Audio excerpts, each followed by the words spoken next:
Class period कल हमने बेटे किया था एरिया ऑफ सेक्टर या प्लेन फिगर का कॉम्बिनेशन का एरिया किया था, ठीक है। कॉम्बिनेशन में प्लेन फिगर्स है, जैसे कोई स्क्वायर है, कोई सर्कल बन रहा है, उसमें सेमी सर्कल बन रहे हैं, जो क्वाड्रेंट का बन रहा है, जो सेक्टर का एरिया बन रहा है, उसको कैसे सॉल्व करना है। उसके न्यूमेरिकल क्वेश्चन भी किए थे हमने कुछ, इसके कुछ जो और न्यूमेरिकल क्वेश्चन उसी पे based combination of plane figures का जो एरिया है उसको कैसे सॉल्व करना है। जैसे हमारे पास क्वेश्चन नंबर 11 है, उसमें हमने क्या दिया हुआ है, ध्यान से देखिए।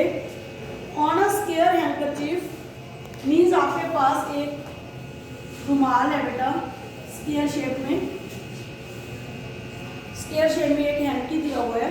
कहते हैं 9 circular design each of radius 7 centimetre are made, मतलब इस पे बनाए हुए हैं 9 डिजाइन बनाए हुए हैं कोई सर्कुलर शेप में। मतलब ये सेकंड हो गया, ये हमारे पास थर्ड, ठीक है। यहाँ ये फोर्थ देखो, टोटल 9 डिजाइन बने हुए हैं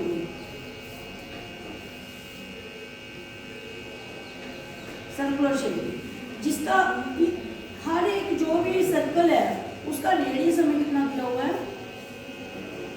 7 सेंटीमीटर। ईच सर्कल का रेडियस कितना दिया हुआ है, 7 सेंटीमीटर। तो इसका जो डायमीटर है वो कितना हो जाएगा, यहाँ से यहाँ 14 सेंटीमीटर। कितना हो जाएगा बेटा, 14 सेंटीमीटर। जो सेकंड है उसका भी कितना हो जाएगा, 14 सेंटीमीटर। इसका भी कितना हो जाएगा, 14 सेंटीमीटर। जब आप इसको 14 प्लस 14 सेंटीमीटर करोगे तो स्क्वायर की साइड कितनी हो जाएगी, 42 सेंटीमीटर। क्योंकि जो सर्कल है उसका रेडियस 7 है तो डायमीटर क्या हो गया, double of the radius means 14 हो गया। एक सर्कल का डायमीटर 14 हो गया, तो 3 सर्कल दिए हुए हैं स्क्वायर में, तो इसका मतलब 14 प्लस 14 प्लस 14, तो जो स्क्वायर है उसकी साइड कितनी बननी है हमारे पास, 42 सेंटीमीटर। उसके बाद क्या कहते हैं, find the area of the remaining portion of the handkerchief, मतलब जो डिजाइन बने हुए हैं उसको छोड़कर स्क्वायर में जो पोर्शन बच गया है, जैसे ये पोर्शन है, ये पोर्शन है, ठीक है बेटा, ये है, मतलब जो भी पोर्शन बचा है उसका हमने क्या निकालना है, एरिया, रिमेनिंग पोर्शन। तो इसके लिए हम क्या करेंगे बेटा, ध्यान से देखिए आप। इसके लिए हम क्या करेंगे, पहले तो हम स्क्वायर का एरिया फाइंड आउट कर लेंगे, पूरे स्क्वायर का एरिया फाइंड आउट कर लेंगे। फिर हम क्या करेंगे, फिर एक सर्कल का फाइंड आउट कर लेंगे। सभी सर्कल का रेडियस सेम है, कितने है टोटल, 9 है, तो 9 से उसको मल्टीप्लाई करके एक सर्कल के एरिया को, तो पूरे स्क्वायर के एरिया में से उसको क्या कर देंगे, माइनस। क्या कर देंगे, माइनस। तो हम लिखेंगे एरिया ऑफ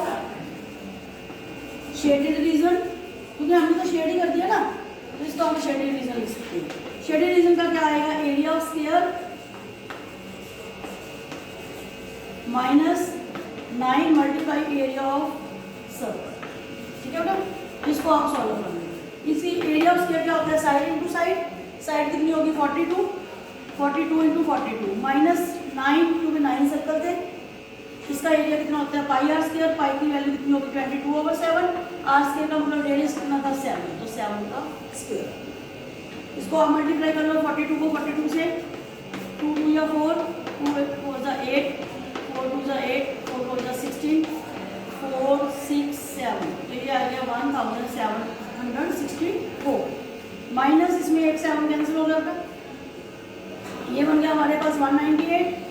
इसको कर लो 7 से, 7 8 का 56, 5 7 63, 68 6 13, 13 8 6, इसको माइनस करो।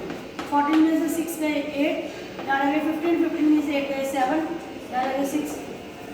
तो इतना जो एरिया मीटर स्क्वायर है, सेंटीमीटर सेंटीमीटर तो सेंटीमीटर मीटर है, तो इतना एरिया आ गया आपके पास जो भी शेडेड पोर्शन। मीन्स जो एक स्क्वायर था उसमें जो 9 डिजाइन बनाया हुआ था सर्कुलर शेप में, उसको मतलब निकाल कर बाकी जो पोर्शन बचता था जिस पर डिजाइन नहीं था उसका एरिया हमने फाइंड आउट किया। उसके लिए हमने क्या किया, पूरे पहले स्क्वायर का एरिया फाइंड आउट कर लिया। उसके बाद हमने क्या किया कि जो सर्कल बने हुए हैं, एक सर्कल का लिया तो सभी सर्कल का रेडियस सेम है, क्लियर बेटे। तो एक सर्कल का निकाल के कितने सर्कल टोटल 9, तो 9 से उसको मल्टीप्लाई करके पूरे स्केयर के एरिया में से उसको क्या कर दिया, माइनस।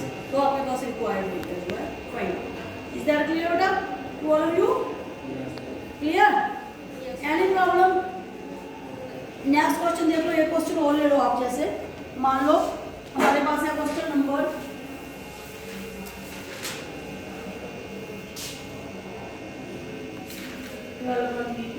14 क्वेश्चन है। 14 क्वेश्चन में देखो क्या है हमारे पास, नंबर 14। इसमें क्या दिया हुआ है बेटा, A B and C D are respectively the arcs of the two concentric circles. इसकी डायग्राम दी हुई है। ये हमारे पास टू कंसेंट्रिक सर्कल के वो दिए हुए हैं, A B and C D, arcs दी हुई हैं। अगर एक आर्क ए बी होगी, एक हमारे पास सी डी। क्लियर बेटे? तो इसमें हमारे पास क्या गिवन है, 21 सेंटीमीटर जो रेडियस है वो गिवन सर्कल का हो गया, और 7 सेंटीमीटर रेडियस है जो वो स्मॉलर सर्कल का हो गया। तो इसमें आपने कहा है कि जो इसका शेडेड है, उस शेडेड एरिया का जो है आपने एरिया फाइंड करना है शेडेड रीजन का। तो इसमें जो एंगल दिया हुआ है वो कितना दिया हुआ है, सेंटर पे 30। कितना दिया है बेटे, 30। तो हम लिखेंगे area of the shaded portion, area of shaded region या पोर्शन कुछ भी लिख लो, shaded portion region is equal to, देखो ध्यान से बेटा, area of the sector O A B पूरे का ले लेंगे, area of sector AOB minus area of sector CO। ठीक है बेटे, area of sector COD। Clear बेटे? इसको सॉल्व करो। क्या होता है सेक्टर का area, theta over 360 into pi. R1 का ले लो क्योंकि 2 सर्कल्स दिए हुए हैं, एक का रेडियस R1 ले लो, बीच वाले का, स्मॉलर वाले का R2। ठीक है बेटे? तो इसका फार्मूला सेकंड का क्या लग जाएगा, theta over 360 into pi R2, क्योंकि सेकंड का जो सर्कल है उसका रेडियस कितना ले लिया, R2। वैल्यूज पुट करो, इसमें थीटा कितना 30 ओवर 360 इंटू पाई, R1 का मतलब कितना होगा 21 रेडियस है, थीटा ओवर 360 इंटू पाई, इसका कितना है 7। क्लियर बेटे? इसमें से इसको काटोगे आप 30 वैल्यू आ जाएगा। ठीक है, इसको काटोगे, इसमें भी 30 कर दो, सॉरी ये भी हमारे पास कितना आ जाएगा 12। इसमें से 1 ओवर 12 पाई कॉमन निकाल लो, यहाँ आ जाएगा 21 स्क्वायर माइनस 7 स्क्वायर। क्लियर बेटे? इसको सॉल्व करो, 1 ओवर 12 पाई की वैल्यू 22 ओवर 7 को कर दिया, ये बन गया ए स्क्वायर माइनस बी स्क्वायर, ए प्लस बी और ए माइनस बी। इसको सॉल्व कर लो, 1 over 12 into 22 over 7 into 28 into 40। इसको काट दो, 7 2 सा 14, 2 6 आ गया बेटे। क्लियर?